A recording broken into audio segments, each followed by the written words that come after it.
ಬಂಧುಗಳು ತಮ್ಗೆ ಗೊತ್ತಿರೋ ಹಾಗೆ ಕಳೆದ 4-5 ದಿನದಿಂದ ಬಿ ಜೆ ಪಿಯವರು ಭಾಳಷ್ಟು ಪ್ರಯತ್ನಗಳನ್ನು ನಡೆಸಿದ್ದಾರೆ. ಅವರ ಹೈಕಮಾಂಡನ್ನು ಮೆಚ್ಚೋಕ್ಕೆ, ನಮ್ಮ ರಾಜೀನಾಮೆ ಕೊಡಿಸ್ಲಿಕ್ಕೆ, ಮತ್ತು ಖರ್ಗೆ ಸಾಹೇಬ್ರ ಹೆಸರನ್ನು ಖರ್ಗೆ ಸಾಹೇಬ್ರ ಹೆಸರಿಗೆ ಒಂದು ಕಪ್ ಚುಕ್ಕೆ ತರಬಹುದಾ ಅಂತ ಒಂದು ಸಂಚನ್ನು ನಡೆಸಿದ್ದಾರೆ. ನಾನು ಹೋದ ಬಾರಿ ಕೂಡ ನನ್ನ ಬಿ ಜೆ ಪಿಯವರಿಗೆ ಹೇಳಿದ್ದೆ, ಬಿ ಜೆ ಪಿಯವರು ಸ್ವಲ್ಪ ಯಾಕೋ ಹೋಮ್ವರ್ಕ್ ಸರಿ ಮಾಡ್ತಾಯಿಲ್ಲ. ವಿಜೇಂದ್ರ ಅವರಿರ್ಬೋದು, ನಾರಾಯಣ ಸ್ವಾಮಿ ಚೆಲುವಾದಿ ಅವರಿರ್ಬೋದು, ಸಿ ಟಿ ರವಿಯವರಿರ್ಬೋದು, ಸ್ವಲ್ಪ ಹೋಮ್ವರ್ಕ್ ಎಲ್ಲ ಕರೆಕ್ಟಾಗಿ ಮಾಡ್ಕೊಂಡು ಬಂದು ನಿಮ್ಮ ಮುಂದೆ ಕೂತ್ರೆ ನಿಮಗೂ ಪ್ರಶ್ನೆ ಕೇಳೋಕ್ಕೆ ಅನುಕೂಲ ಆಗುತ್ತೆ, ಮತ್ತು ನಾವು ಏನಾದರೂ ಲಾಜಿಕಲಿ ಇದ್ದರೆ ನಾವು ಕೂಡ ಉತ್ತರ ಕೊಡ್ಬೋದಾಗಿದೆ. ಮೊನ್ನೆ ನಾರಾಯಣ ಸ್ವಾಮಿ ಅವರು ವಿರೋಧ ಪಕ್ಷದ ನಾಯಕರು, ಅವರಿಗೆ ಬಹುಶಃ ಆ ಸ್ಥಾನ ರಾಜ್ಯದ ಆಗು ಹೋಗುಗಳ ಬಗ್ಗೆ ಅಥವಾ ಸರ್ಕಾರದ ಟೀಕೆ ಟಿಪ್ಪಣಿ ಮಾಡಲಿಕ್ಕೆ ಕೊಟ್ಟಿಲ್ಲ ಅನಿಸುತ್ತೆ. ಅವರಿಗೆ is become personal leader of opposition. Is not Karnataka ರಾಜ್ಯದ ವಿರೋಧ ಪಕ್ಷದ ನಾಯಕರು ಅಂತ ಅನ್ನಿಸ್ತಾ ಇಲ್ಲ ನಮಗೆ. ಪ್ರಿಯಾಂಕ್ ಖರ್ಗೆಯ ಲೀಡರ್ ಆಫ್ ಅಪೋಸಿಷನ್ ಅಂತ ಅನ್ನಿಸ್ತಾ ಇದೆ. ಬಹುಶಃ ಖರ್ಗೆ ಸಾಹೇಬ್ರಿಗೆ ಎಷ್ಟು ಬೈತಾರೆ, ಎಷ್ಟು ನಿಂದಿಸ್ತಾರೆ, ನನಗೆ ಎಷ್ಟು ಬೈತಾರೆ, ಎಷ್ಟು ನಿಂದಿಸ್ತಾರೆ, ಅಷ್ಟು ತನಕ ಅವರು LOP ಇರ್ತಾರೆ. ಯಾವಾಗ ಇದು ನಿಂತೋಗ್ಬಿಡುತ್ತೆ ಆವಾಗ ಕಿತ್ತು ಬಿಸಾಕೋದಂತ ಗ್ಯಾರಂಟಿ ಇದೆ. ಮೊನ್ನೆ ಅವ್ರು ಹೇಳ್ತಾಯಿದ್ರು ಕಲಬುರಗಿ ಒಂದು ರಿಪಬ್ಲಿಕ್ ಆಗಿದೆ ಅಂತ. ನಾನು ಒಂದು 4-5 ಪ್ರಶ್ನೆ, ಸರಳವಾದಂಥ ಪ್ರಶ್ನೆ ಕೇಳಿದೆ, ಅದಕ್ಕೆ ಉತ್ತರ ಇನ್ನೂ ಕೊಟ್ಟಿಲ್ಲ ಅವರು. ಕಲಬುರಗಿ ರಿಪಬ್ಲಿಕ್ ಯಾವ ರೀತಿ ಅಂತ ನಾನು ಭಾಳ ಸ್ಪಷ್ಟವಾಗಿ ಹೇಳಿದೆ. ಅಭಿವೃದ್ಧಿಯ ರಿಪಬ್ಲಿಕ್ ಇದೆ, ಪ್ರಜಾಪ್ರಭುತ್ವದ ರಿಪಬ್ಲಿಕ್ ಇದೆ, ಅದೆಲ್ಲ ಕೊಟ್ಟಿದ್ದೆ. ನಾನು ಒಂದು ಕೂಡ ಅವ್ರಿಗೆ ಹೇಳಿದ್ದೆ, ನೀವು ದಯವಿಟ್ಟು ಕಲಬುರಗಿನಲ್ಲಿ, ಜೇವರ್ಗಿನಲ್ಲಿ ಸ್ಯಾಂಡ್ ಮಾಫಿಯಾ ಯಾರು ನಡೆಸಿದ್ರು ಅದ್ರ ಬಗ್ಗೆ ತಿಳ್ಕೊಳ್ಳಿ. IPL ದಂಧೆನಲ್ಲಿ ಯಾವ ನಿಮ್ಮ ಶಾಸಕರು ಸಿಕ್ಕಾಕ್ಕೊಂಡಿದ್ರು ಅದ್ರ ಬಗ್ಗೆ ಮಾತನಾಡಿ. CBIನಲ್ಲಿ ರೈತರ ಹೆಸರಲ್ಲಿ ವಂಚನೆಯಲ್ಲಿ ಚಾರ್ಜ್ ಶೀಟ್ ಯಾರ ಮೇಲೆ ಆಗಿದೆ ಅವೆಲ್ಲ ತಿಳ್ಕೊಳ್ಳಿ ಅಂತ ಅದ್ರ ಬಗ್ಗೆ ತಿಳ್ಕೊಂಡಿಲ್ಲ. ಮತ್ತು ನಿನ್ನೆ ಒಂದು ಸ್ಪೀಚನ್ನು ಕೂಡ ಅವ್ರು ಅಪ್ಲೋಡ್ ಮಾಡಿಬಿಟ್ಟಿದ್ದಾರೆ. ನಂದು ಚಿತ್ತಾಪುರ್ನಲ್ಲಿ ಒಂದು ಸ್ಪೀಚ್ ಇತ್ತು, ಎಲ್ಲಿ ನಾವು ಭಾಳ ಸ್ಪಷ್ಟವಾಗಿ ಹೇಳಿದ್ವಿ, ಬಿ ಜೆ ಪಿಯವರು ನಾವು ಮನುಷ್ಯ ಮಾಡಿದ್ರೆ ಬಿ ಜೆ ಪಿಯವರು ಎಲ್ಲೂ ಓಡಾಡೋಂಗೆ ಮಾಡೋಕ್ಕಾಗುತ್ತೆ. ಆದರೆ ಅದು ಏನು ಅರ್ಧಂಬರ್ಧ ಹಾಕಿದ್ದಾರೆ. ಈಗ ನಾನು ಕೇಳ್ತಾ ಇರೋದು, ಕಲಬುರಗಿ ರಿಪಬ್ಲಿಕ್ಕನ್ನು ರಿಪಬ್ಲಿಕ್ ಮಾಡಿದವ್ರು ಯಾರು?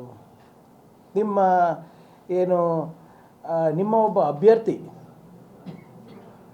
ಪಬ್ಲಿಕ್ನಲ್ಲಿ ನಮ್ಮ ಕುಟುಂಬದ ವಿರುದ್ಧ ಸಂಚು ಮಾಡ್ತಾನೆ, ನಮ್ಮ ಮನೆಯಲ್ಲಿ ಮನೆ ಹೊರಗೆ ಬಂದು ಸುತ್ತಾಡ್ತಾನೆ, ಸ್ಟಾಕ್ ಮಾಡ್ತಾನೆ, ನಮ್ಮ ಮನೆಯವ್ರ ಬಗ್ಗೆ ಮಾತಾಡ್ತಾನೆ, ನಮ್ಮ ತಾಯಿ ಬಗ್ಗೆ ಮಾತಾಡ್ತಾನೆ, ತಂದೆಯವ್ರ ಬಗ್ಗೆ ಮಾತಾಡ್ತಾನೆ, ನಮ್ಮ ಫ್ಯಾಮಿಲಿಯನ್ನು ಕೊಲ್ತೀನಿ ಅಂತ ಹೇಳ್ತಾನೆ. ಅವನಿಗೆ ನಾನು ಕಂಪ್ಲೇಂಟ್ ಮಾಡಿದಾಗ ನಾವು ಕಾನೂನಾತ್ಮಕವಾಗಿ ನಾವು ಇಲ್ಲಿವರೆಗೂ ಯಾವುದೇ ರೀತಿಯಾಗಿ I have not done anything illegal in my life. ನಾವು ಕಂಪ್ಲೇಂಟ್ ಕೊಟ್ಟಾಗ ಆವಾಗ ನಿಮ್ಮ ಸರ್ಕಾರನೇ ಇತ್ತು, ನೀವೇ ಮುಖ್ಯಮಂತ್ರಿಗಳಿದ್ರಿ, ನೀವೇ ಮಂತ್ರಿಗಳಾಗಿದ್ರಿ. ಅದು ಮಾಡಿದಾಗ ನೀವು ಆ ವ್ಯಕ್ತಿಗೆ ಯಾರು ನಮ್ಮ ಕುಟುಂಬವನ್ನು ಸಾಫ್ ಮಾಡ್ತೀನಿ ಅಂತ ಹೇಳಿದರು, ಯಾರು ನಮ್ಮ ಕುಟುಂಬವನ್ನು ನಿರ್ನಾಮ ಮಾಡ್ತೀನಿ ಅಂದಿದ್ರು, ನನ್ನ ಹೆಂಡತಿ ಮಕ್ಕಳನ್ನ, ಅವ್ರಿಗೇನು ಮಾಡಿದ್ರಿ ನೀವು? ಕೇಸ್ ಬುಕ್ ಮಾಡಿದ್ರಾ? ನೀವು ಅಂಥ ಒಬ್ಬ ವ್ಯಕ್ತಿಗೆ ನೀವು ನಿಮ್ಮ BJPಯ ಅಧಿಕೃತ ಕ್ಯಾಂಡಿಡೇಟ್ ಮಾಡಿದ್ರಿ ಚಿತ್ತಾಪುರಿಗೆ. ಇದು ನಮ್ಮ ಭಾಗದಲ್ಲಿ ಇದೆಲ್ಲ ಭಾಳಷ್ಟು ಕಡೆ ಬಂದಿದೆ, ಇಲ್ಲಿ ಬಂದಿದೆಯೋ ಎಲ್ಲೋ ಗೊತ್ತಿಲ್ಲ. ಇವತ್ತು ನನ್ನ ನೇರ ಪ್ರಶ್ನೆ ಇದೆ ನಮ್ಮ BJPದವರಿಗೆ, ಇವರು ನಿಮ್ಮ ಕ್ಯಾಂಡಿಡೇಟಾ ಇಲ್ಲ ಹೇಳಿ? ಯಾಕಂದರೆ ಅವರಂತೂ ಎಲ್ಲೂ ಡಿನೈ ಮಾಡಿಲ್ಲ.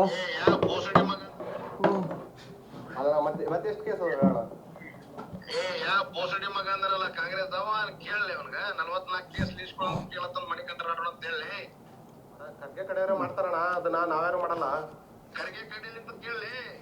ಅವ್ರೆಲ್ಲ ಫೋನ್ ನಂಬರ್ ಕೊಡೋಣ, ಅವ್ರು ಯಾರ್ದು ಫೋನ್ ನಂಬರ್ ಎಲ್ಲ ಕೇಳೋಣ ಅಂತಂದ್ರ ನಾನು ನಿಮ್ಮ ಅಭಿಮಾನ ಇದ್ದೀನಿ, ಅವ್ರಿಗೆ ಕೇಳ್ತಾನೆ. ನಮ್ಮ ಅಣ್ಣ ಅಂತಂದ್ರೆ ನನ್ನ ಬಳಿ ಫೋನ್ ನಂಬರ್ ಇದ್ರೆ ಅವ್ರ ಎಲ್ಲ ಹೆಂಡ್ರ ಮಕ್ಕಳೆಲ್ಲ ಸೇವಾ ಶಾಪ್ ಮಾಡ್ತೀನಿ. ಅದಕ್ಕೆ ನನ್ನ ಬಳಿ ನಂಬರ್ ಇಲ್ಲದೆ ಯಾರಿಗೆ ಹೆಂಡ್ರ ಮಕ್ಕಳಣ್ಣ?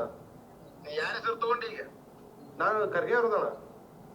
ನನ್ನ ಬಳಿ ಫೋನ್ ನಂಬರ್ ಇದ್ರೆ ಅವ್ರ ಎಲ್ಲ ಹೆಂಡ್ರ ಮಕ್ಕಳೆಲ್ಲ ಸೇವಾ ಶಾಪ್ ಮಾಡ್ತೀನಿ. ಅದಕ್ಕೆ ನನ್ನ ಬಳಿ ನಂಬರ್ ಇಲ್ಲದೆ.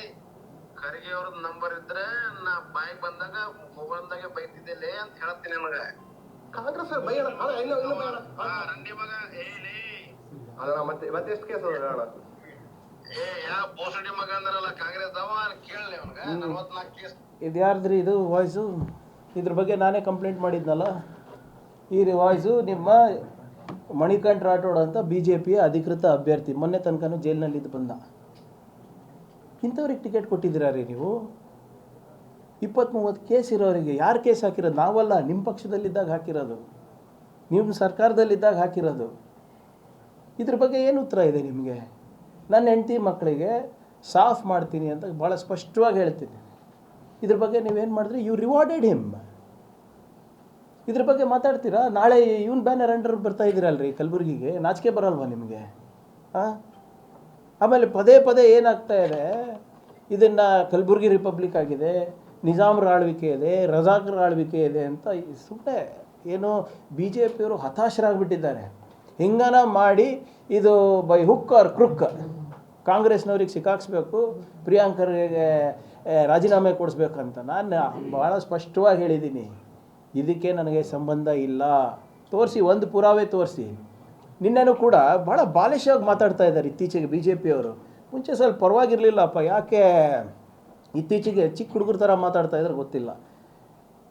ಭಾಳ ಸ್ಪಷ್ಟವಾಗಿ ಮಾನ್ಯ ಮುಖ್ಯಮಂತ್ರಿಗಳು ಏನು ಹೇಳಿದ್ರು, ಪ್ರಿಯಾಂಕರ್ಗೆ ಅವ್ರದ್ದು ಹೆಸರು ಇಲ್ಲ, ಆ ಪ್ರಕರಣನೇ ಈ ಪ್ರಕರಣನೇ ಬೇರೆ ಬೀದರ್ದು, ಮತ್ತು ಈಶ್ವರಪ್ಪ ಅವ್ರ ಪ್ರಕರಣನೇ ಬೇರೆ ಅಂತ ಹೇಳೋದು. ಅದಕ್ಕೆ ಇವರೆಲ್ಲ ಮೈ ಮೇಲೆ ಬಿದ್ದು ಮತ್ತು ಒಂದು ಪ್ರೆಸ್ ಕಾನ್ಫರೆನ್ಸ್ ಏನಂತ ಹೇಳಿದ್ರು, ಪ್ರಿಯಾಂಕರ್ಗೆ ಅವರ ಹೆಸರು 3 ಬಾರಿ ಇದೆ, 4 ಬಾರಿ ಇದೆ. ನಾನೆಲ್ಲಿ ಹೇಳಿದ್ದೀನಿ ಇಲ್ಲ ಅಂತ? ಏನಂತ ಇದೆ? ಇಲ್ಲಿ ಬಂದಿದ್ರು ಹೋಗಿದ್ರು ಅಂತ ನೀವೆಲ್ಲರೂ ಮಾಧ್ಯಮದವರು ಕೇಳಿದ್ದೀರಾ, ನನಗೆ ಅದಕ್ಕೆ ಉತ್ತರನೂ ಕೊಟ್ಟಿದ್ದೀನಿ. ನಮಗೆ ಅದಕ್ಕೇನು ಡಿಫ್ರೆನ್ಸು ಅಂದರೆ, ದಯವಿಟ್ಟು ನಮ್ಮ ಮೃತಪಟ್ಟಂಥ ಸಂತೋಷ್ ಪಾಟೀಲ್ ಅವ್ರ ಕುಟುಂಬಕ್ಕೆ ನಾನು ಸಾರಿ ಕೇಳ್ಕೊತಾ ಇದ್ದೀನಿ. ಪದೇ ಪದೇ ನಾವು ಅವ್ರ ಹೆಸರು ತೊಗೊಂಡಿರೋದ್ರಿಂದ ಅವ್ರ ಕುಟುಂಬಕ್ಕೂ ನೋವಾಗುತ್ತೆ. ಕ್ಷಮೆ ಇರಲಿ, ಆದರೆ ಅನಿವಾರ್ಯ. ಏನಂತ ಬರೆದಿದ್ರು ಸಂತೋಷ್ ಅವರು? ನನ್ನ ಸಾವಿಗೆ ಸಂತೋಷ್ ಪಾಟೀಲ್ ಅವರು ಬೆಳಗಾವಿ ಈಶ್ವರಪ್ಪ ಅವ್ರ ಪ್ರಕರಣದಲ್ಲಿ ಸಂತೋಷ್ ಪಾಟೀಲ್ ಅವರು ಏನು ಬರೆದಿದ್ದು ಅಂತ ಭಾಳ ಸ್ಪಷ್ಟವಾಗಿ ಓದ್ತೀರಿ. ಕನ್ನಡದಲ್ಲಿದೆ, ಕಿವಿಗೊಟ್ಟು ಕೇಳಿ. ನಾರಾಯಣ ಸ್ವಾಮಿ ಅವರೇ, ಕಿವಿಗಟ್ಕೊಳ್ಳಿ. BJPಯವರೇ ಏನಂತ ಹೇಳ್ತಾರೆ? ನನ್ನ ಸಾವಿಗೆ ನೇರ ಕಾರಣ ಗ್ರಾಮೀಣ ಅಭಿವೃದ್ಧಿ ಮತ್ತು ಪಂಚಾಯತ್ ರಾಜ್ ಇಲಾಖೆ ಸಚಿವರಾದ KS ಈಶ್ವರಪ್ಪನವರು. ಇವರಿಗೆ ತಕ್ಕ ಶಿಕ್ಷೆ ಆಗಬೇಕು. ನನ್ನೆಲ್ಲ ಆಸೆಗಳನ್ನು ಬದಿಗೊತ್ತಿ ಈ ನಿರ್ಧಾರ ಮಾಡಿರುತ್ತೇನೆ. ನನ್ನ ಹೆಂಡತಿ ಮಗುವಿಗೆ ಸರ್ಕಾರ ಅಂದರೆ ಮಾನ್ಯ ಪ್ರಧಾನಮಂತ್ರಿಗಳು ಹಾಗೂ ಮಾನ್ಯ ಮುಖ್ಯಮಂತ್ರಿಗಳು ಹಾಗೂ ನನ್ನ ಹಿರಿಯ ಲಿಂಗಾಯತ್ ನಾಯಕರಾದ BS ಯಡಿಯೂರಪ್ಪನವರು ಹಾಗೆಯೇ ಅವರಿವರಲ್ಲ ಅನ್ನದೆ ಎಲ್ಲರೂ ಸಹಾಯ ಹಸ್ತ ನೀಡಬೇಕೆಂದು ಕೈ ಮುಗಿದು ಕೇಳಿಕೊಳ್ಳುತ್ತೇನೆ. ಮಾಧ್ಯಮ ಮಿತ್ರರಿಗೆ ಕೋಟಿ ಕೋಟಿ ಧನ್ಯವಾದಗಳು. ನನ್ನ ಜೊತೆ ಬಂದ ನನ್ನ ಗೆಳೆಯರಾದ ಸಂತೋಷ್ ಮತ್ತು ಪ್ರಸಾದ್ಗೆ ನಾವು ಪ್ರವಾಸ ಹೋಗೋಣ ಎಂದು ನನ್ನ ಜೊತೆಗೆ ಕರೆದುಕೊಂಡು ಬಂದಿರುತ್ತೇನೆ ಅಷ್ಟೇ. ಅವರಿಗೆ ನನ್ನ ಸಾವಿನ ಬಗ್ಗೆ ಯಾವುದೇ ಸಂಬಂಧ ಇರುವುದಿಲ್ಲ. ಮತ್ತೊಮ್ಮೆ ಸ್ಪಷ್ಟವಾಗಿ ಹೇಳಲಿಕ್ಕೆ ಬಯಸ್ತಾ ಇದ್ದೀನಿ, ಓದ್ತೀನಿ, ಕಿವಿಗೊಟ್ಟು ಕೇಳಿ. BJPಯವರೇ, ನನ್ನ ಸಾವಿಗೆ ನೇರ ಕಾರಣ ಗ್ರಾಮೀಣ ಅಭಿವೃದ್ಧಿ ಮತ್ತು ಪಂಚಾಯತ್ ರಾಜ್ ಇಲಾಖೆಯಾದ ಸಚಿವರಾದ KS ಈಶ್ವರಪ್ಪನವರು. ಇವರಿಗೆ ತಕ್ಕ ಶಿಕ್ಷೆ ಆಗಬೇಕು. ಏನಾದರೂ ಬರೆದಿದ್ದಾರೇನಪ್ಪ ನನ್ನ ಬಗ್ಗೆ ಇರಲಿ ಇನ್ ದ ಡೆತ್ ನೋಟ್? ಇದಕ್ಕೆ ಅದಕ್ಕೆ ವ್ಯತ್ಯಾಸ ಇಲ್ವಾ? ಇನ್ನು ಕನ್ನಡ ಬರೋದಿಲ್ವಾ ಇವರಿಗೆ? ಅಥವಾ ಬೇಕಂತ ಹಿಂಗೆ ಮಾಡ್ತಾ ಇದ್ದಾರಾ? ಆಮೇಲೆ ಭಾಳ ಸ್ಪಷ್ಟವಾಗಿ ಹೇಳ್ತಾರೆ, ಅಂದಿನ ಸರ್ಕಾರ ಸಹಾಯ ಹಸ್ತ ನೀಡಬೇಕು. ಏನು ಸಹಾಯ ಹಸ್ತ ನೀಡಿದ್ರು? ಕಾಂಪನ್ಸೇಷನ್ ಕೊಟ್ರಾ? ನೌಕರಿ ಕೊಟ್ರಾ? ಮತ್ತು ಯಡಿಯೂರಪ್ಪ ಪ್ರಧಾನಮಂತ್ರಿ ತನಕ ಹೋಗಿದೆ ಪಾಪ. ನೋಡಿ ಎಷ್ಟು ನಿಷ್ಠಾವಂತ BJP ಕಾರ್ಯಕರ್ತರು. ಪ್ರಧಾನಮಂತ್ರಿ ಹೆಸರು ಹೇಳಿ ಉಲ್ಲೇಖಿಸಿದ್ರಲ್ಲ. ಪ್ರಧಾನಮಂತ್ರಿಯವರು ಮತ್ತು ಮಾನ್ಯ ಮುಖ್ಯಮಂತ್ರಿಗಳು ಮತ್ತು ಹಿರಿಯ ಲಿಂಗಾಯತ್ ನಾಯಕರಾದ BS ಯಡಿಯೂರಪ್ಪನವರು ಸಹಾಯ ಮಾಡಬೇಕು, ಅವರಿವರು ನೋಡಲಾರ್ದೆ ನಮ್ಮವರಂತ ಸಹಾಯ ಮಾಡಿ ನಮ್ಮ ಕುಟುಂಬಕ್ಕೆ ಅಂತ ಕೇಳಿದ್ದಾರೆ. ಎಷ್ಟು ಸರಿ ಹೋಗಿದ್ರಿ ವಿಜೇಂದ್ರ ಅವರು? ಇಲ್ಲಿ ಹೋಗಿದ್ರಾ ಸಂತೋಷ್ ಪಾಟೀಲ್ ಅವ್ರ ಮನೆಗೆ? ಏನಾದರೂ ಮೊನ್ನೆ ಬೀದರಿಗೆ ಹೋದಾಗ 5 ಲಕ್ಷ ದುಡ್ಡು ತೊಗೊಂಡು ಹೋಗಿದ್ರಲ್ಲ, ಇಲ್ಲಿ ಯಾಕೆ ಹೋಗಿಲ್ಲ? ಏನಂತಾರೆ ಇದಕ್ಕೆ ಮತ್ತು ಬೀದರ್ ಪ್ರಕರಣಕ್ಕೆ ವ್ಯತ್ಯಾಸ ಇಲ್ಲ ಅಂತೀರಾ ಸರ್ ತಾವೆಲ್ಲರೂ? ಎಲ್ಲಿದ್ದಾರೆ? ಸುಮ್ಮನೆ ಇಶ್ಯೂ ಮಾಡಬೇಕು ಮಾಡ್ತಾ ಇದ್ದಾರೆ ಇವರು. ಆ ಕಡೆ ಸರ್ಕಾರ ಇದ್ದಾಗ ಕಾಂಪನ್ಸೇಷನ್ ಕೊಟ್ಟಿಲ್ಲ, ಮೊಸಳೆ ಕಣ್ಣೀರು ಸುರಿಸಿದ್ರು. ಆ ಕಡೆ ನೌಕರಿ ಕೊಟ್ಟಿಲ್ಲ, ಇವ್ರು ಹೋಗಿ ಯಾರು ಅವ್ರ ಲೀಡರ್ಗಳು ಹೋಗಿ ಭೇಟಿ ಮಾಡಿಲ್ಲ. ಭಾಳ ಸ್ಪಷ್ಟವಾಗಿ ಹೇಳಿದ್ದಾರೆ. ಸಮಾಜದ ಹೆಸರು ತೊಗೊಂಡಿದ್ದಾರೆ, ಸಮಾಜದ ಲೀಡರ್ ಹೆಸರು ತೊಗೊಂಡಿದ್ದಾರೆ. ಆಮೇಲೆ ನೇರ ಕಾರಣ ಅಂದಿನ ಸಚಿವರಂತ ಹೇಳಿದ್ದಾರೆ. ಅಷ್ಟು ಸಾಮಾನ್ಯ ಪ್ರಜ್ಞೆ ಇಲ್ವೇನ್ರಿ ಬಿ ಜೆ ಪಿಯವರಿಗೆ? ಬೇಕಂತ ನೀವು ಯಾರೋ ಒಬ್ರು ಬರೆದಿರೋದನ್ನ ತಿರ್ಚಿ ಮುರ್ಚಿ ಹಾಕ್ತಿರಲ್ಲ, ನಾಚಿಕೆ ಬರಲ್ವ ನಿಮಗೆ? ಹಾಂ, ಈಗ ನಿನ್ನೆ ಸಿ ಟಿ ರವಿ ಅವರು ಇರ್ಬೋದು, ನಾರಾಯಣ ಸ್ವಾಮಿ ಚೆಲುವಾದಿ ಇರ್ಬೋದು, ರಾಜೀವ್ ಅವರು ಇರ್ಬೋದು, ಇವರೆಲ್ಲ ಸುಳ್ಳಿನ ಶೂರರಾಗ್ಬಿಟ್ಟಿದ್ದಾರೆ. ಹಾಂ, ನೀವು ಕೇಳಿದ್ರಲ್ಲ ಮೊನ್ನೆ ನಮ್ಮೊಬ್ಬರು ಮಾಧ್ಯಮ ಸ್ನೇಹಿತರು ಕೇಳಿದ್ರು, ಸರ್ ಇವರೆಲ್ಲ ದಿನ ದಾಳಿ ಮಾಡ್ತಾರೆ, ನಿಮಗೆ ಯಾಕೆ ಇವ್ರ ಮೇಲೆ ಡಿಫಮೇಷನ್ ಕೇಸ್ ಹಾಕಲ್ಲ ಅಂತ ಕೇಳಿದೆ. ಹಾಕಿದ್ದೀನಿ, ಇದೇ ರಾಜೀವ್ ಮೇಲೆ 24/1/2024 ರಾಜೀವ್ ಅವ್ರ ಮೇಲೆ ಡಿಫಮೇಷನ್ ಕೇಸ್ ಹಾಕಿದ್ದು, ಇನ್ನೂ ಉತ್ತರ ಬಂದಿಲ್ಲ. ಈ ಸುಳ್ಳಿನ ಶೂರರು ಏನಿದ್ದಾರೆ, ಹಿಟ್ ಆ್ಯಂಡ್ ರನ್ ಮಾಡೋದು ಅಷ್ಟೇ ಗೊತ್ತು. ಅವಾಗ ಏನು ಹೇಳಿದ್ರು ಗೊತ್ತಾಡ ನಿಮಗೆ? Shri Priyank Kharge has declared assets to 750 crores at the age of 24-25 and Shri Priyank Kharge has not faced any struggle or hardship to earn the assets of 750 crores. 750 ಕೋಟಿ ರೂಪಾಯಿ ನಾನು ಡಿಕ್ಲೇರ್ ಮಾಡಿದ್ದೀನಿ ಅಂತ. ಯಾವಾಗ? 24-25 ವರ್ಷಕ್ಕೆ. ಅಫಿಡವಿಟ್ ಅನ್ನೋದು ಏನು ಗೊತ್ತಿಲ್ಲ. ಇವ್ನು ಹೆಂಗೆ PSI ಪಾಸ್ ಆಗಿದ್ರಿ ಇವರೆಲ್ಲರೂ? ಹಾಂ, ಈಗ ಇದಕ್ಕೆ ಉತ್ತರ ಎಲ್ಲಿದೆ? ಇಂಥದ್ದು ಡಿಫಮೇಷನ್ ಕ್ಯಾಪ್ಟನ್ ಏನು ಗಣೇಶ್ ಕಾರ್ಣಿಕ್ ಅವ್ರಿಗೆ ಕೊಟ್ಟಿದ್ದೀವಿ, ವಿಜೇಂದ್ರ ಅವ್ರಿಗೆ ಕೊಟ್ಟಿದ್ದೀವಿ, BJP ಅವ್ರಿಗೆ ಕೊಟ್ಟಿದ್ದೀವಿ. ಒಂದು ಕೂಡ ಇಲ್ಲಿವರೆಗೂ ಕೂಡ ಉತ್ತರ ಬಂದಿಲ್ಲ. ನಾವು ಸುಮ್ಮನೆ ಇದು ಯಾಕೆ ಪಬ್ಲಿಕ್ ಮಾಡೋದು ಅಂತ ಸುಮ್ಮನೆ ಇದ್ವಿ. ಆದರೆ ಇವ್ರಿಗೆ ಹಿಂಗೆ ಬಿಟ್ಟರೆ ದಿನಾ ಬರೀ ಸುಳ್ಳು.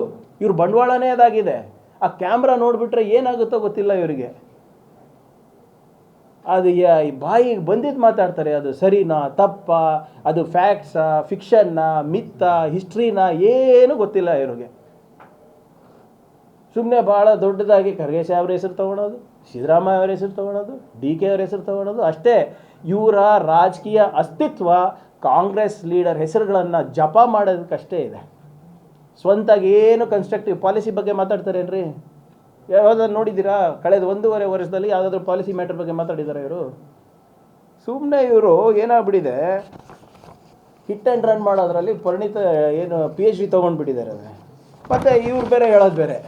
ಯಾರು CM ಅವ್ರಿಗೆ DCM ಅವ್ರಿಗೆ ಪ್ರಿಯಾಂಕ್ ಅವ್ರಿಗೆ ರಾಜೀನಾಮೆ ತೊಗೊಳಕ್ಕೆ ತಾಕತ್ತಿಲ್ಲ ಅಂತ. ರೀ, the prerogative of the cabinet is of the CM. ಯಾರು ಬೇಕಾದರೂ ಕ್ಯಾಬಿನೆಟ್ನಲ್ಲಿ ಇಟ್ಕೊತಾರೆ, ಹೈಕಮಾಂಡ್ ಜೊತೆ ಚರ್ಚೆ ಮಾಡಿ ಬಿಡೋರಿಗೆ ಬಿಡ್ತಾರೆ. ನಿಮ್ಗೇನು ರೀ? ನಿಮ್ಮ ಕ್ಯಾಬಿನೆಟ್ನಲ್ಲಿ ಯಾರು ಇರಬೇಕು ಯಾರು ಇರಬಾರ್ದು ಅಂತ ನಾವು ತೀರ್ಮಾನ ಮಾಡೋಕೆ ನೀವು ತೀರ್ಮಾನ ಮಾಡ್ತೀರಾ? ಆಮೇಲೆ ನೀವು ಇನ್ನೆಲ್ಲ ತಾಕತ್ತು ದಮ್ಮು ಬಗ್ಗೆ ಮಾತಾಡಿದ್ರಲ್ಲ, ನಾನು ಒಂದು ನೇರವಾದಂಥ ಪ್ರಶ್ನೆ ಕೇಳ್ತೀನಿ. ನಾರಾಯಣ ಸ್ವಾಮಿ ಚೆಲುವಾದಿಯವರೇ, ವಿಜೇಂದ್ರ ಅವರೇ ಇತ್ಯಾದಿ ಆ್ಯಂಡ್ ಗ್ಯಾಂಗ್ ಮೊನ್ನೆ ಕೋರ್ಟಿಗೆ ಮುನಿರತ್ನ ಅವರು ದೋಷಾರೋಪಣ ಪತ್ರ ಸಲ್ಲಿಕೆಯಾಗಿದೆ, ಚಾರ್ಜ್ ಶೀಟ್ ಸಲ್ಲಿಕೆಯಾಗಿದೆ. ನನ್ನ ರಾಜೀನಾಮೆ ಕೇಳೋ ತಾಕತ್ತಿರೋರು ನಿಮಗೆ, ನಿಮ್ಮ ಪಕ್ಷದಲ್ಲಿರುವಂಥ MLAಗಳ ರಾಜೀನಾಮೆ ಕೇಳೋ ತಾಕತ್ತು ನಿಮಗಿಲ್ವಾ? ಏನು ಅಷ್ಟೆದ್ರಿಕೆ ಸರ್ ಮುನಿರತ್ನ ಅವ್ರು ಕಂಡ್ರು? ಏನು ವಾಟ್ ಏನು ಅಷ್ಟೇ ಭಯ ನಿಮಗೆ? ಇಲ್ಲಿ ನಿಮಗೂ HIV ಚೂಸ್ಬಿಡ್ತಾರಂತ? ಇಲ್ಲಿ ಇದು ದೋಷಾರೋಪಣೆ ಪಟ್ಟಿ ಮೊನ್ನೆ ಕೋರ್ಟಿಂದ ನಾವು ತರಿಸಿದ್ವಿ ಸರ್. ಇದು ಶುಲ್ಕ ಕಟ್ಟಿ ಭಾಳ ಇದು ಕಳಿಸ್ಕೊಡ್ತೀನಿ, ದಯವಿಟ್ಟು ಮಾಧ್ಯಮದ ಸ್ನೇಹಿತರು ನೋಡಬೇಕು. ಒಂದೇ ಒಂದು ಪ್ಯಾರಾ ಓದ್ಬಿಡ್ತೀನಿ ಕೊನೆಯದಾಗಿ.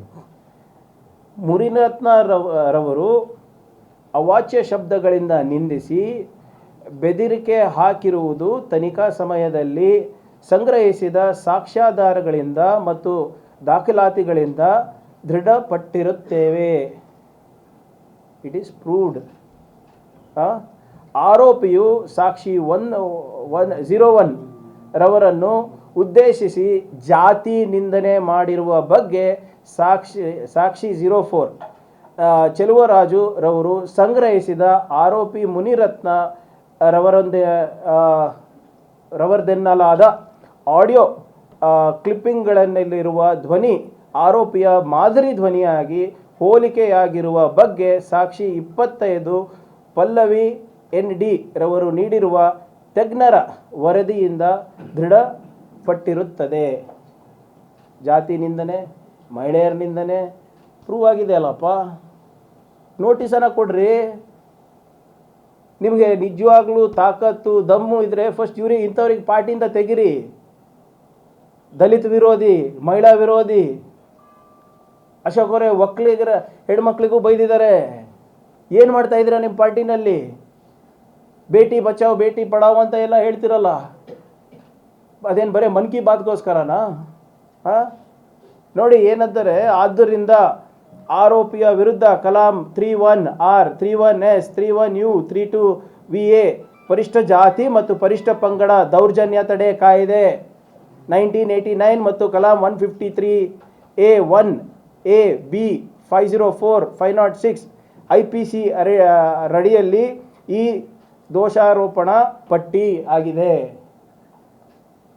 ಕೊಟ್ಟಿದ್ದಾರಲ್ರಿ, ಪರಿಷ್ಠ ಜಾತಿ ಮತ್ತು ಪರಿಷ್ಠ ಪಂಗಡ ದೌರ್ಜನ್ಯ ತಡೆ. ನಾರಾಯಣ ಸ್ವಾಮಿ ಅವರೇ, ಮಾತೆತ್ತಿದ್ರೆ ಸಮಾಜದ ಬಗ್ಗೆ ಹೇಳ್ತಿರಲ್ಲ, ಬಾಬಾ ಸಾಹೇಬ್ರ ಬಗ್ಗೆ ಹೇಳ್ತಿರಲ್ಲ, ಎಲ್ಲೋಯ್ತು ನಿಮ್ಮದು? ನಿಮ್ಗೆ ಯಾಕೆ ತಾಕತ್ತಿಲ್ಲ ಇವ್ರದ್ದು ನೋಟಿಸ್ ಕೊಡೋಕ್ಕೆ? ನಿಮ್ಗೆ ಯಾಕೆ ತಾಕತ್ತಿಲ್ಲ ಇವ್ರದ್ದು ರಾಜೀನಾಮೆ ಪಡೀಲಿಕ್ಕೆ? ಯಾಕಂದರೆ ನಿಮ್ಮ ಕುರ್ಚಿ ಕಾಯಂ ಇರೋದು ಎಲ್ಲಿ ತನಕ ನೀವು ಸಿದ್ದರಾಮಯ್ಯ ಅವರಿಗೆ ಬೈತೀರಾ, ಖರ್ಗೆ ಅವರಿಗೆ ಬೈತೀರಾ, ನಮಗೆ ಬೈತೀರಾ, DK ಶಿವಕುಮಾರ್ ಸಾಹೇಬ್ರಿಗೆ ಬೈತೀರಾ, ಅಲ್ಲಿ ತನಕ ಮಾತ್ರ ನಿಮ್ಮ ಕುರ್ಚಿ ಇರೋದು. ಇವ್ರು ನಿನ್ನೆ ವಿಜೇಂದ್ರ ಅವರು ಹೋಗಿ ರಿಪೋರ್ಟ್ ಕಾರ್ಡ್ ಸಬ್ಮಿಟ್ ಮಾಡಿ ಬಂದಿದ್ದಾರೆ, ನಮಗೆಲ್ಲ ಎಷ್ಟು ಸರಿ ಬೈದಿದ್ದಾರೆ ಅಂತ. ನಿಮಗೆ ನಾನು ಭಾಳ ಸಿಂಪಲ್ಲಾಗಿ ಕೇಳ್ತಾ ಇರೋದು ಸರ್, ಇವ್ರಿಗೆ ನಮ್ಮ ಪಾರ್ಟಿ ಬಗ್ಗೆ ಅಷ್ಟು ಕಾಳಜಿ ಇದೆ. CM ಅವ್ರು ಯಾಕೆ ರಾಜೀನಾಮೆ ತಗೋತಾ ಇಲ್ಲ? ನೀವು ಯಾಕೆ ರಾಜೀನಾಮೆ ತಗೋತಾ ಇಲ್ಲ? ನಿಮ್ಮ ಪಾರ್ಟಿದು ಯತ್ನಾಳ್ ಅವ್ರ ಬಗ್ಗೆ ಒಂದು ನೋಟಿಸ್ ಕೊಟ್ಟಿದ್ದಾರಾ ಸರ್? ನನಗೆ ಗೊತ್ತಿಲ್ಲ, ನಿಮ್ಗೆ ಗೊತ್ತಿದೆಯಾ? ಒಂದು ನೋಟಿಸ್ ಕೊಟ್ಟಿದ್ದಾರಾ ವಿಜೇಂದ್ರ ಅವರು? ಒಂದು ನೋಟಿಸ್ ಯಾರಾದರೂ ಇದು ಮಾಡ್ತಾ ಇರೋ ತಪ್ಪು ಅಂತ ನಾರಾಯಣ ಸ್ವಾಮಿ ಚೆಲುವಾದಿ ಹೇಳಿದಾರಾ? CT ರವಿ ಹೇಳಿದಾರಾ? ಕುಮಾರ್ ಬಂಗಾರಪ್ಪ ಔಟ್ ರೈಟಾಗಿ ಹೇಳಿದ್ದಾರೆ, ಹೊಸ ವರ್ಷ ಹೊಸ ಅಧ್ಯಕ್ಷ. ಅದು ನನಗೆ ಗೊತ್ತಾಗಿಲ್ಲ, ಅದು ರೋಮನ್ ಕ್ಯಾಲೆಂಡರ್ ನಮ್ಮ ಕ್ಯಾಲೆಂಡರ್ ಸಂಕ್ರಾಂತಿ ಟೈಮ್ನಲ್ಲ. ಏನೇ ಇದ್ರೂ ಇನ್ನೊಂದು 10-15 ದಿನ ಅದಕ್ಕೆ ಓಡೋಗಿರ್ಬೇಕು ಮೇಲೆ. ರಿಪೋರ್ಟ್ ಕಾರ್ಡ್ ಕೊಟ್ಟು, ಸರ್ ನಾವು ಪ್ರಿಯಾಂಕ್ ಖರ್ಗೆಗೆ ಒಂದು 50 ಸರಿ ಬೈದಿದ್ದೀನಿ, CM ಸಾಹೇಬ್ರಿಗೆ ಒಂದು 100 ಸರಿ ಬೈದಿದ್ದೀನಿ, ವಕ್ಫ್ ಹೋರಾಟದಲ್ಲಿ ನಾವು 4 ಬಣ ಆಗಿದ್ದೀವಿ, ಅದಕ್ಕೆ ಹೋಗ್ತಾ ಇದ್ದೀವಿ ಅಂತ ನಾವು ರಿಪೋರ್ಟ್ ಕಾರ್ಡ್ ಕೊಟ್ಟಿರ್ಬೇಕಪ್ಪ ಉಳಿಸ್ಕೊಳ್ಳಿಕ್ಕೆ. ದಯವಿಟ್ಟು ಫಸ್ಟು ಇವ್ರಿಗೆಲ್ಲರಿಗೂ ನೋಟಿಸ್ ಕೊಡಿ, ಆಮೇಲೆ ನನ್ನ ಹತ್ರ ಬನ್ನಿ.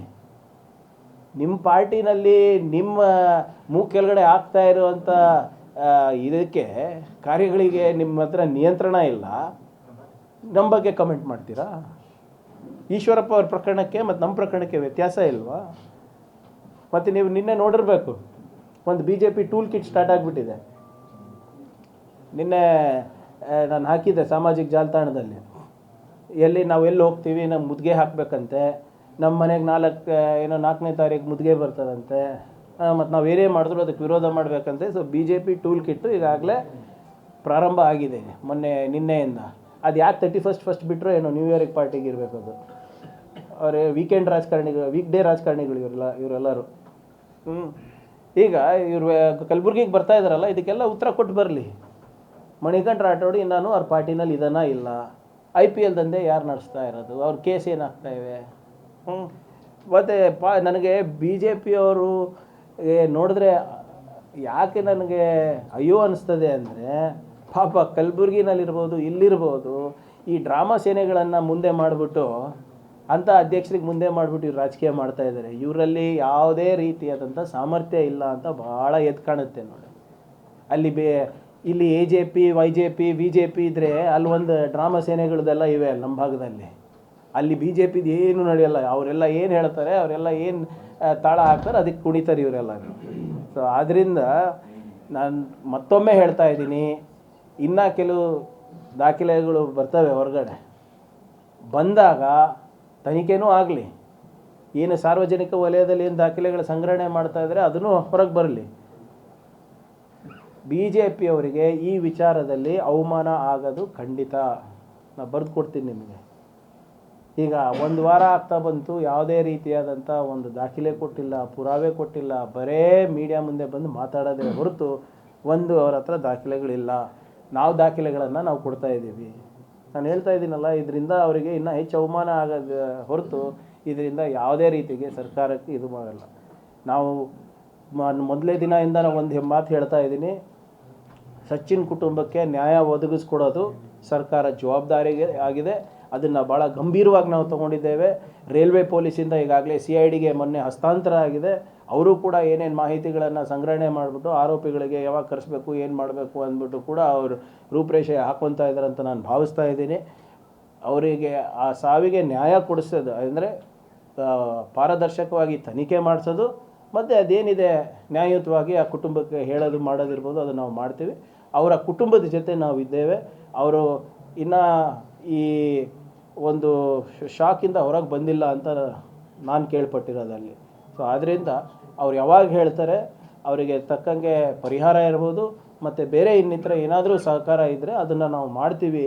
ಅದನ್ನು ಖಂಡಿತವಾಗಿ ನಾವು ಬದ್ಧರಾಗಿದ್ದೇವೆ ಅಂತ ನಾನು ನಾನು ಬಯಸ್ತಾ ಇದ್ದೀನಿ. ಹಿಂದಿನ BJP ಸರ್ಕಾರ ಥರ ಸುಮ್ಮನೆ ರಾಜಕೀಯ ಮಾಡೋಕ್ಕಲ್ಲ, ನಮ್ಮದು ಜವಾಬ್ದಾರಿ ಇದೆ. ನ್ಯಾಯ ಕೊಡಿಸೋದು ಜವಾಬ್ದಾರಿ ಇದೆ, ಮತ್ತು ಪರಿಹಾರ ಕೂಡ ಕೊಡಿಸೋದು ನಮ್ಮದೇ ಜವಾಬ್ದಾರಿ ಆಗಿದೆ ಅಂತ ತಮ್ಮ ಮುಖಾಂತರ ನಾನು ಬಯಸ್ತಾ ಇದ್ದೀನಿ. ನಾನು ಕೇಳಿರುವ ಪ್ರಶ್ನೆಗಳಿಗೆ BJPಯವರು ನೇರವಾಗಿ ಲಾಜಿಕ್ಕಾಗಿ ಉತ್ತರ ಕೊಡಲಿ ಮೊದಲು. Thank you. ನೋಡಿ, ನನಗೆ ಗೊತ್ತಿಲ್ಲ. ನನ್ನ ಮಾಹಿತಿ ಇಲ್ಲ. ನೋಡಿ, ಪ್ಲೀಸ್ ಡೋಂಟ್ ಕೋಟ್ ಮೀ. ಅಂದರೆ ನನ್ನ ಮಾಹಿತಿ ಪ್ರಕಾರ ಅವರು 24-25 ವರ್ಷ ಅಷ್ಟೇ ಹುಡುಗಂಗೆ.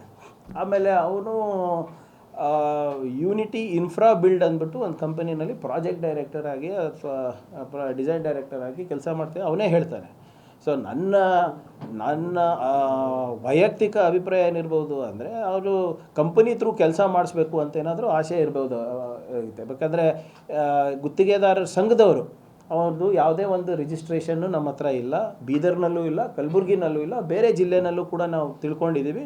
ನಮ್ಮಲ್ಲಿ ಅವ್ನು ನೋಂದಣಿ ಆಗಿಲ್ಲ ಅಂತಲೇ ಅವರೇ ಸ್ಪಷ್ಟವಾಗಿ ಹೇಳಿದ್ದಾರೆ. ಸೊ ಯಾರು ಗುತ್ತಿಗೆದಾರರು, ಕ್ಲಾಸ್ 3 ಯಾರು, ಕ್ಲಾಸ್ 2 ಯಾರು, ಕ್ಲಾಸ್ 1 ಯಾರು ನಮಗೆ ಗೊತ್ತಾಗೋದಿಲ್ಲ ಅಲ್ಲ, until and unless they are doing some work. So ಅದಾಗಲೇ ಸ್ಪಷ್ಟವಾಗಿ ಗುತ್ತಿಗೆದಾರ ಸಂಘ ಹೇಳಿದ್ದಾರೆ. ಈಗ BJP ಹೋರಾಟ ಅಥವಾ ಹೇಳಿಕೆ ತಮ್ಮನ್ನೇನಾದರೂ ರಾಜಕೀಯವಾಗಿ ವಿಚಲಿತರನ್ನಾಗಿ ಮಾಡಿದ್ದೀರಾ ಅಥವಾ ತಾವು ಇದನ್ನು ಚಾಲೆಂಜ್ ಅನಿಸುತ್ತಾ ನಾನು ವಿಚಲಿತನಾಗಿದ್ದೇನೆ ಅಂತ? ಇಲ್ಲೇ ಕೂತಿದ್ದೀನಲ್ಲ, ನಾನು ಇಲ್ಲೇ ಕೂತ್ಬಿಟ್ಟು ನೇರವಾಗಿ ಅವರಿಗೆ ಪ್ರಶ್ನೆ ಕೇಳ್ತಾ ಇದ್ದೀನಲ್ಲ. ನಾನು ಹೇಳ್ತಾ ಇದ್ದೀನಲ್ಲ, ಮಾರ್ಕ್ ಮೈ ವರ್ಡ್ಸ್, ಇದರಿಂದ ನಮಗೇನು ವಿಚಲಿತ ಆಗೋದಿಲ್ಲ, ಸರ್ಕಾರಕ್ಕೆ ಏನಾಗೋದಿಲ್ಲ, ಇವ್ರಿಗೆ ಅವಮಾನ ಆಗುತ್ತೆ. ಇನ್ನೂ ಒಂದು 4-5 ದಿನ ಕೊಡಿ, ಎಲ್ಲ ಬರುತ್ತಲ್ಲ ಆಚೆ. ಈಗ ನೋಡಿ, ಯಾರೋ ಇಬ್ಬರು ವ್ಯವಹಾರವನ್ನು ತಂದು ಸರ್ಕಾರಕ್ಕೆ ಹಾಕಿದ್ರೆ, ಈಗ ಇವ್ರ ಆರೋಪಿಗಳು ಏನು ಹೇಳೋದು, ನಮಗೆ EMD ಬೇಕಾಗಿ, ಅವ್ರಿಗೆ EMD ಬೇಕಾಗಿತ್ತು ಅಂತೆ, ಅದಕ್ಕೆ ನಾವು ದುಡ್ಡು ಕೇಳಿದ್ರೆ ನಾವು ಟ್ರಾನ್ಸ್ಫರ್ ಮಾಡಿದ್ದೀವಿ. ಇಟ್ಸ್ ಅ ಲೀಗಲ್ ಟ್ರಾನ್ಸಾಕ್ಷನ್ ಅಲ್ವಾ, ಇಟ್ಸ್ ಅ ಬ್ಯಾಂಕಿಂಗ್ ಟ್ರಾನ್ಸಾಕ್ಷನ್. ಈಗ ಅವ್ರು ಏನು ಹೇಳ್ತಾ ಇದ್ದಾರೆ, ಇಲ್ಲ ಟೆಂಡರ್ ಕೊಡಿಸ್ತೀನಿ ಅಂತ, ಅದಕ್ಕೆ ನಾವು ಬಟ್ ಟೆಂಡರ್ ಕೊಡಿಸ್ತಾ ಇದ್ದರೆ ಅವ್ರಿಗೆ ಯಾಕೆ EMD ಹಾಕ್ತಾರೆ? ಈಗ ಯಾವುದೂ ಕೂಡ ಅವ್ರು ಹೇಳಿರೋದು KID ಟೆಂಡರ್ ಇರ್ಬೋದು, ಝೂ ಅಥಾರಿಟೀಸ್ ಇರ್ಬೋದು, ಅಥವಾ RWS ಇರ್ಬೋದು, ಅವು ಯಾವುದು ಟೆಂಡರ್ ಅವ್ರಿಗೆ ಆಗಿಲ್ಲ ಅಲ್ಲ. ಅವ್ರು ಯಾವುದು ಅಲ್ಲೂ ಉಲ್ಲೇಖಿಸಿದ್ದಾರೆ ಅದರಲ್ಲಿ. ಸೊ ಹಾಗಾದರೆ ಇವರು ಹೇಳಿದ ಪ್ರಕಾರ ಆಗಬೇಕಾಗಿತ್ತಲ್ಲ ಟೆಂಡರ್. ಅಂದರೆ if they were able to influence the government, ಅವರು ಟೆಂಡರ್ ಆಗಬೇಕಾಗಿತ್ತಲ್ಲ. ಸೊ ಅದೇನಾಗಿದೆ, ಸತ್ಯಾಂಶ ಬರಲಿ. ಅಲ್ಲೊಂದು ಕತೆ ಹೇಳ್ತಾ ಇದ್ದಾರೆ, ಇಲ್ಲೊಂದು ಕತೆ ಹೇಳ್ತಾ ಇದ್ದಾರೆ. ಯಾವ ವರ್ಷನ್ ಕರೆಕ್ಟು ಅಂತ ತಾನೇ ನಾವು ಹೇಳಿರೋದು CID ತನಿಖೆ ಮಾಡಲಿ ಅಂತ. ಆದರೆ ಇದು ಇವರೇನು ರಾಜಕೀಯ ಮಾಡೋಕ್ಕೆ ಕೊಡ್ತಾ ಇದ್ದಾರೆ, ಅದು ಎಷ್ಟು ಮಟ್ಟಕ್ಕೆ ಲಾಜಿಕಲ್ಲು ಅಂತ ನಾನು ಕೇಳ್ತಾ ಇರೋದು ಅಷ್ಟೇ. ಈಗ ಈಶ್ವರಪ್ಪ ಅವ್ರದ್ದು ಪ್ರಕರಣದ ನಾನು ಹೇಳಿದ್ನಲ್ಲ, ಇದು ಸ್ಪಷ್ಟವಾಗಿ ಓದಕ್ಕೆ ಹೇಳಿ ಅವರಿಗೆ, ಅದೆಲ್ಲ ಇದೆ ಅಲ್ಲ ಅವ್ರ ದಾಖಲೆ ಅವ್ರ ಹತ್ರ. ನೋಡಿರೆ ಯಾವ ತಟ್ಟೆನಲ್ಲಿ ಊಟ ಮಾಡ್ತಾರೆ ಅದರಲ್ಲೇ ಹೇಳಿದ್ರೆ ನಾನು ಏನು ಮಾಡೋಕ್ಕಾಗಲ್ಲ ಬಿಡಿ. ಇಟ್ಸ್ ಅಪ್ರಸ್ತುತ ಅದು. ಅದೇ ಹೇಳಿದ್ದೀನಲ್ಲ, ಈಗ ಒಂದು ಲೈನಲ್ಲಿ ನಮ್ಮ ಕಡೆ ಗಾದೆ ಇದೆ ಹಂಗೆ. ಏನು ಒಂದು ಎಲೆಕ್ಷನ್ ಗೆದ್ದಿದ್ದಾರೇನ್ರಿ, ಏನೋ ಪಾರ್ಟಿ ಸೇವೆ ಮಾಡಿದ್ದಾರೆ, ಲೀಡರ್ ಸೇವೆಗಳು ಮಾಡಿದ್ದಾರೆ ಅಂತ MLC ಮಾಡಿದ್ದಾರೆ. ಇನ್ನು 5 ವರ್ಷ ಇರ್ತಾರೆ, ಮಾಡಲಿ. ಅದಾದಮೇಲೆ ಮುಂದಿನ ಸರಿ ಎಲೆಕ್ಷನ್ನಿಗೆ ಲೋಕಸಭಾ ಕೊಡ್ತಾರೋ ಅಸೆಂಬ್ಲಿ ಕೊಡ್ತಾರೋ ಅದು ಅವ್ರು ಬಿಟ್ಟು ವಿಚಾರ, ನನಗೇನಕ್ಕಿದೆ. He is not our party man. ಏನಾದರೂ ಅದು ಆಸ್ ಲೀಡರ್ ಆಫ್ ಅಪೋಸಿಷನ್ ಅವ್ರದ್ದು ಒಂದು ಸ್ಥಾನಮಾನ ಇದೆ. ಆ ಸ್ಥಾನಮಾನಕ್ಕೆ ಗೌರವ ಕೊಟ್ಕೊಂಡು ನೀವು ಸಕಾರಾತ್ಮಕವಾಗಿ ಟೀಕೆ ಮಾಡೋದು ಅಥವಾ ನಮ್ಮ ಪ್ರಶ್ನೆ ಮಾಡೋದು ಕೇಳಿದ್ರೆ ವಿ ವಿಲ್ ಆನ್ಸರ್. ನೀವು ವೈಯಕ್ತಿಕವಾಗಿ ವಿಚಾರ ತೊಗೊಳೋದು, ರಾಹುಲ್ ಖರ್ಗೆ ಸರಿ ಇದ್ದಾರೆ, ಪ್ರಿಯಾಂಕ್ ಖರ್ಗೆ ಸರಿ ಇಲ್ಲ, ನೋಡಿ ನಮ್ಮ ಎಲ್ಲ ಕುಟುಂಬದ ಬಗ್ಗೆ ಅವ್ರಿಗೆ ಗೊತ್ತಿದೆ, ಇದೂ ಕೂಡ ಅವ್ರಿಗೆ ಗೊತ್ತಿದೆ. ನಾವು ಇಂಥದ್ದೆಲ್ಲ ಮಾಡೋದಿಲ್ಲ ಅಂತ. ಅದೇ ಈಗ ಪ್ರಶ್ನೆ ಅವ್ರಿಗೆ ಕೇಳಬೇಕಲ್ಲ. How can I answer for him? I am not his spokesperson, I am the government spokesperson. ಹೌದು. ಈಗ ಏನಾಗ್ತದೆ ಸರ್, ಈಗ ನೀವು ಕ್ರಿಕೆಟರ್ ಆಗಬೇಕಂತೀರಾ? ಟ್ರೈನಿಂಗ್ ಮಾಡ್ತೀರಾ, ಗಲ್ಲಿ ಕ್ರಿಕೆಟಿಂದನೇ ಸ್ಟಾರ್ಟ್ ಮಾಡ್ತೀರಲ್ಲ. ಗಲ್ಲಿ ಕ್ರಿಕೆಟಿಂದ ಹೋಗ್ತೀರಾ, ಅಲ್ಲಿ ನಿಮ್ಮ ಡಿಸ್ಟ್ರಿಕ್ಟ್ ಸ್ಟೇಡಿಯಮಿಗೆ ಹೋಗ್ತೀರಾ, ಡಿಸ್ಟ್ರಿಕ್ಟ್ ಸ್ಟೇಡಿಯಮಿಂದ ಸ್ಟೇಟಿಗೆ ಆಡ್ತೀರಾ. ಸ್ಟೇಟ್ನಲ್ಲಿ ಚೆನ್ನಾಗಿ ಆಡಿದ್ರೆ ನ್ಯಾಷನಲ್ ಲೆವೆಲಿಗೆ ಜೇಷ ತಗೊತಾನೆ. ಆ ಸ್ಟೇಟ್ ಲೆವೆಲಿಗೆ ಬರೋ ತನಕ ಯಾರು ಮಾಡಿದ್ದು? ಹಾಂ, ಅದೆಲ್ಲ ಬಿಡಿ, ಅದು ಅಪ್ರಸ್ತುತ ಸರ್. ಅದು ನಮಗೆ ಅವ್ರಿಗೆ ಒಳ್ಳೇದಾಗಲಿ, ಅವ್ರು ಏನು ಚೀಫ್ ಮಿನಿಸ್ಟರ್ ಬೇಕಾದರೂ ಆಗಲಿ, ನಮಗೇನು ಮಾಡೋದಿದೆ? I am the government spokesperson, I will speak as opposition leader. ಲಾಜಿಕ್ಕಾಗಿ ಮಾತಾಡಿ, ಸಕಾರಾತ್ಮಕವಾಗಿ ಟೀಕೆ ಮಾಡಿ, ಪಾಲಿಸಿ ಬಗ್ಗೆ ಕೇಳಿ. We will do. ಇಲ್ಲಾಜಿಕಲ್ಲಾಗಿ ಕೊಡಲೇಬೇಕು, ಮಾಡಲೇಬೇಕು, ಕಲಬುರ್ಗಿ ರಿಪಬ್ಲಿಕ್ಕು ಕೊಡ್ರಿ ಉತ್ತರ. ನಿಮ್ಮ ಮಣಿಕಂಠ ರಾಠೋಡು ಔಟ್ರೈಟ್ ಆಗಿ ನಮ್ಮ ಹೆಂಡತಿ ಮಕ್ಕಳನ್ನ ಮುಗಿಸ್ತೀನಿ ಅಂತ ಹೇಳ್ತಾ ಇದ್ದಾನಲ್ಲ, ಅದಕ್ಕೇನಾದರೂ ಉತ್ತರ ಇದೆಯಾ ನಿಮ್ಮ ಹತ್ರ? ನೀವೇನು ಮಾತಾಡ್ತಾರೆ, ಬಾಬಾ ಸಾಹೇಬ್ ಅಂಬೇಡ್ಕರ್ ಅಂತೀರ, ಹೇಳ್ತೀರಲ್ಲ. ಮುನಿರತ್ನ ಒಬ್ಬರು ದಲಿತ ಮಹಿಳೆಗೆ ಏನು ಮಾಡಿದ್ದಾರೆ ಅಂತ ನಿಮ್ಮದು FSL ರಿಪೋರ್ಟ್ ಇದೆಯಲ್ಲ, ಏನಂತೀರ ಅದಕ್ಕೆ? ನಿಮ್ಮ ಪಾರ್ಟಿನಲ್ಲಿರೋರಿಗೆ ನೀವು ಪ್ರಶ್ನೆ ಮಾಡೋ ನೀವು ತಾಕತ್ತು ಇಟ್ಕೊಂಡಿಲ್ಲ. ಪ್ರಿಯಾಂಕರ್ಗೆ ಇಸ್ ವೆರಿ ಫಾರ್. ಫಸ್ಟ್ ಅವ್ರಿಗೆ ಅಲ್ಲಿ ನೋಡೋಕೆ ಹೇಳಿ. ನಾನು ಹೇಳಿದ್ದೀನಿ ರಿಪೋರ್ಟ್, ನನಗೆ ಗೊತ್ತಿಲ್ಲ ಯಾವ ವಿಚಾರದಂತ. ನನ್ನ ಬಲವಾದ ಮೂಲಗಳು ಏನು ಹೇಳ್ತವೆ ಅಂದರೆ, ಸ್ವಲ್ಪ ಇದ್ರದ್ದು ಚರ್ಚೆ ಆಗಿದೆ, ಬೇರೆದು ಚರ್ಚೆ ಆಗಿದೆ. ನಾನು ಹೇಳಿಲ್ಲವ ರಿಪೋರ್ಟ್ ಕಾರ್ಡ್ ಯಾರಿಗೆ ಎಷ್ಟು ಸರಿ ಬೈದಿದ್ದೀವಿ ಅಂತ. ಪರಿಣಾಮಕಾರಿಯಾಗಿ ಏನು ಸರ್ಕಾರಕ್ಕೆ ನೀವೇ ಹೇಳಿ. ಮೊನ್ನೆ ಕೌನ್ಸಿಲ್ ನಡೀತಲ್ಲ ಇವರೇ, ಸರ್ಕಾರಕ್ಕೆ ಯಾವುದೇ ರೀತಿಯಾದಂಥ ತೊಂದರೆ ಕೊಡ್ಲಿಕ್ಕೆ ಆಯ್ತಾ ಇವ್ರ ಕಡೆಯಿಂದ? ಅಂದರೆ ಅಸಮರ್ಥನ ಸರ್ ನೀವು ವಿಧಾನಸಭೆ ವಿಧಾನ ಪರಿಷತ್ತಲ್ಲಿ. ನಾನು ಹೇಳಿದ್ದೀನಲ್ಲ, BJPಯರು ಅಸಮರ್ಥ ನಾಯಕತ್ವವನ್ನು ಬೆಳೆಸಲಿಕ್ಕೆ ಗವರ್ನರ್ಗಳನ್ನು ಇಟ್ಕೊಂಡಿರೋದು. ಇವತ್ತಿಂದ ಅಲ್ಲ, ಮುಂಚೆಯಿಂದನೂ ಹೇಳ್ತಾ ಇದ್ದೀರಲ್ಲ. ಇಲ್ಲಿ ಯಾರಿದ್ದಾರೆ ರೀ? ತೋರಿಸ್ಬಿಡಿ ನಮಗೆ. ನಾನು ಹೇಳಿದ್ದೀನಿ ಬರಲಿ, ಸ್ವಾಗತ. ಕಲಬುರ್ಗಿಗಲ್ಲ ಬರಲಿ. ನಾನು ಹೇಳಿದ್ದೀನಲ್ಲ, ಅಲ್ಲಿ ನಮ್ಮ ಹುಡುಗರಿಗೂ ಹೇಳಿದ್ದೀನಿ, ಎಲ್ಲ ನಮ್ಮ ಸಂಘಟನೆದವರಿಗೂ ದಯವಿಟ್ಟು ಅವರಿಗೆಲ್ಲ ಸ್ವಲ್ಪ ಚೆನ್ನಾಗಿ ನೋಡ್ಕೊಳ್ಳಿ. ಯಾಕಂದರೆ ಇಶ್ಯೂ ಬೇಸ್ಡ್ ಇರಬೇಕಲ್ಲ, ಮಾತಾಡಲಿಲ್ಲ ಅಂದರೆ ಬರೀ ಕಿರ್ಚಬೇಕಾಗತ್ತೆ. ಈಗ ಇಲ್ಲಪ್ಪ ಹಂಗಲ್ಲ, ನೀವೆಲ್ಲ ಹಿಂಗೆ ಹೇಳ್ತೀರ ಅಂದರೆ ಅವ್ರ ಕ್ಷೇಮಾಭಿವೃದ್ಧಿ ಅಪ್ಪ. ಯಾಕಂದರೆ ನೋಡಿ, ಲಾಜಿಕಲಿ ಹಿಂಗೆ ಮಾತಾಡಿದ್ರೆ ಜನನೂ ಕೇಳ್ತಾರೆ. ಈಗ ಯಾವುದೇ ರೀತಿಯಾದಂಥ ಸಾಕ್ಷಿ ಇಲ್ಲ, ದಾಖಲೆ ಇಲ್ಲ ಅಂದರೆ ಕೂಗೋದು ಜಾಸ್ತಿ ಆಗುತ್ತೆ. ಕೂಗೋದು ಜಾಸ್ತಿ ಆದಾಗ ಬಾಯಾರಿಕೆ ಆಗ್ತದಲ್ವ. ಅದಕ್ಕೆ ನಾನು ಹೇಳಿದ್ದೀನಿ, ಕ್ಷೇಮಾಭಿವೃದ್ಧಿ, not in any other way. ಬರೀ ಕಾಫಿ ಟೀ ಅಷ್ಟೇ ಸರ್? ಇಲ್ಲ ಬೇಡ, ಕಾಫಿ ಟೀ ಡ್ರಾಪ್ ಮಾಡಿದ್ದೀವಿ. ಎಳ್ನೀರು, ಮಜ್ಜಿಗೆ, ನೀರು. ಈಗ ನೋಡಿ, ಇದನ್ನು ನಿನ್ನೆ ಹೇಳಿದ್ರು, ನಿನ್ನೆ BJPಯವರು ಖರ್ಗೆ ಅವ್ರ ಪುತ್ರ ಇದ್ದಾನಂತಾನೆ ಮಂತ್ರಿ ಆಗಿದ್ದೀನಿ. ಈಗ I am extremely proud of my father. ನಾನಂತೂ ಅರ್ಜಿ ಹಾಕಿಲ್ಲ, ಹುಟ್ಟಿಲ್ಲ ಅಲ್ಲ. ಇವ್ರುಗಳಿಗೆ ಯಾಕೆ ಇವ್ರ ತಂದೆಯವ್ರ ಮೇಲೆ ಅಷ್ಟು ಗೌರವ ಇಲ್ಲ, ಪ್ರೀತಿ ಇಲ್ಲ? ವಿಜೇಂದ್ರ ಅವರೆಲ್ಲ ಭಾಳ ಸಂಘಟನೆಯಿಂದ ಬಂದ್ರ. ಎಷ್ಟು RSS ಶಾಖೆಗಳು ಅಟೆಂಡ್ ಆಗಿದ್ದಾರೆ ತೋರಿಸಿ. ಎಷ್ಟು ಜನ ಇದ್ದಾರೆ ರೀ? ಕುಟುಂಬ ರಾಜಕೀಯ ನಮ್ದ್ರಲ್ಲಿ ಜಾಸ್ತಿ ಇದೆಯಾ, BJPನಲ್ಲಿ ಇದೆಯಾ? ಚೆಕ್ ಮಾಡಿ ನೋಡಿಬಿಡ್ರಿ. ನಾನು ಅದಕ್ಕೆ ಹೇಳ್ತಾ ಇದ್ದೀನಿ, ಇವ್ರಿಗೆಲ್ಲರಿಗೂ DNA ಟೆಸ್ಟ್ ಮಾಡೋಕ್ಕೆ ರೆಡಿ ಇದ್ದೀನಲ್ಲ ನಾನು. ಉಚಿತವಾಗಿ ಮಾಡಿಸಿ ಇವ್ರು ತೊಗೊತಾ ಇಲ್ಲ. ಬಹುಶಃ ಅವರಿಗೆ ಹೆದರಿಕೆ ಏನಾದರೂ ಗೊತ್ತಾಗ್ಬಿಡ್ತದ ಅಂತ ಬೇರೆದು. ಈಗ ಯಾವಾಗಲೂ ಖರ್ಗೆ ಅವರಿಂದಾನೆ ಆಗಿದ್ದಾರೆ. ಖರ್ಗೆ ಹೌದು ಅಪ್ಪ, ನನ್ನ ಖರ್ಗೆ ಮಗ, ನಾನೇನು ಇಲ್ಲ ಅಂತ ಅನ್ನೋಕ್ಕಾಗ್ತದ? ಬ್ಯಾಟ್ ಹಿಡಿಲಾರ್ದವರಿಗೆ ನೀವು BCCI ಚೇರ್ಮನ್ ಮಾಡ್ತೀರಾ? ಇವರಿಗೆಲ್ಲರಿಗೂ ನೀವು BCCI ಅಲ್ಲ, ICC, ಈಗ ICC ಚೇರ್ಮನ್ ಮಾಡ್ತೀರಾ? ಏನಿದೆ ರೀ? ನಿಮಗೆ ನೀವು ತೊಗೊಂಡ್ಬಿಡಿ, ನಿಮ್ಮದು ಫಸ್ಟ್ ಸಾಲು, ಮೊದಲೇ ಸಾಲಿನಲ್ಲೇ ತೊಗೊಂಡ್ಬಿಡಿ. ಯಾರ್ಯಾರು ಏನೇನಿದ್ದಾರೆ ಅಂತ. MLCಗಳಿರ್ಬೋದು, MLAಗಳಿರ್ಬೋದು. ಈಗ 4 ಸರಿ ನಾನು ಚುನಾವಣೆ ಮಾಡಿದ್ದೀನಿ, 3 ಸರಿ ಗೆದ್ದಿದ್ದೀನಿ. ಈಗ ನಾವಾಗಿರ್ಬೋದು, ದಿನೇಶ್ ಗುಂಡ್ರಾವ್ ಆಗಿರ್ಬೋದು, ಕೃಷ್ಣ ಬೈರೇಗೌಡರಾಗಿರ್ಬೋದು, ಯಾವತ್ತಾರ ಹೇಳಿದ್ದೀವ ಇಲ್ಲಪ್ಪ ನಾವು ನಮ್ಮ ತಂದೆಯವ್ರ ಹೆಸರು ಇಲ್ಲ ಅನ್ನೋದು ಬರ್ತಾ ಇರಲಿಲ್ಲ ಅಂತ? ಹೌದು, ಅವರು ಮಾಡಿದ್ದಾರೆ. ಅದು ಹೋಲಿಕೆ ಯಾವಾಗಲೂ ಇದ್ದೇ ಇರ್ತದೆ. ಆದರೆ ಅವ್ರು ಸಾಧನೆ ಮಾಡೋಷ್ಟು ನಾವು ಮಾಡೋಕ್ಕಾಗ್ತದ? ಇಂಪಾಸಿಬಲ್. ಖರ್ಗೆ ಸಾಹೇಬ್ರು ಮಾಡಿರೋದು ಅಚೀವ್ಮೆಂಟ್ಸು ನಾವು ಮಾಡೋಕ್ಕಾಗ್ತದ? ಇಲ್ಲ. ಬಟ್ ಹಾಗಂತ ನಾವೇನೂ ಮಾಡೇ ಇಲ್ಲ. ನಾವು ವಿ ಆರ್ ನಾಟ್ ಸೆಲೆಕ್ಟೆಡ್ ಅಲ್ಲ, ವಿ ಆರ್ ಎಲೆಕ್ಟೆಡ್. BJPನಲ್ಲೂ ಎಲೆಕ್ಟೆಡೇ ಅಲ್ವಾ? ಅವ್ರೇನಾದರೂ ಎಲೆಕ್ಟ್ ಆದರೆ ಅವರು ಇಲ್ಲ ಭಾಳ ಕೆಳಮಟ್ಟದಿಂದ ಬಂದವರು ಅಂತ, ನಾವಾದರೆ ಸೆಲೆಕ್ಟೆಡ್ ಅಂತ. ಹೆಂಗೆ ರಾಜನಾಥ್ ಸಿಂಗ್ ಮಗಂಗೆ ಹೆಂಗೆ ಟಿಕೆಟ್ ಸಿಕ್ತು? ಅವೆಲ್ಲನೂ ನಾವು ಚರ್ಚೆಗೆ ರೆಡಿ ಇದ್ದೀವಿ. ಅವ್ರು ಚರ್ಚೆಗೆ ರೆಡಿ ಇದ್ದಾರೆ, ಕೇಳಿ. See, BJP is becoming desperate to establish their leadership over here, state leadership. The BJP is a divided house. They have huge factionalism going on, and they're just trying to cover all this up with a non-issue. While we sympathize with the family of Sachin, but they're yet to figure out what is the role that the government has played or I have played. This is the letter of Mr. Santosh Patil, who committed suicide during the BJP regime. Mr. Ishwarappa resigned because of this. And the BJP is citing this as the excuse to seek my resignation. Very clearly in this letter, Mr. Santosh has written that the reason for my suicide is the Rural Development and Panchayat Raj Minister, Mr. Ishwarappa, and he should get severe punishment, and my family should be taken care by the then government, that was BJP, the then BJP Chief Minister, and Mr. Yediyurappa and the community. So very clearly, he is telling his name.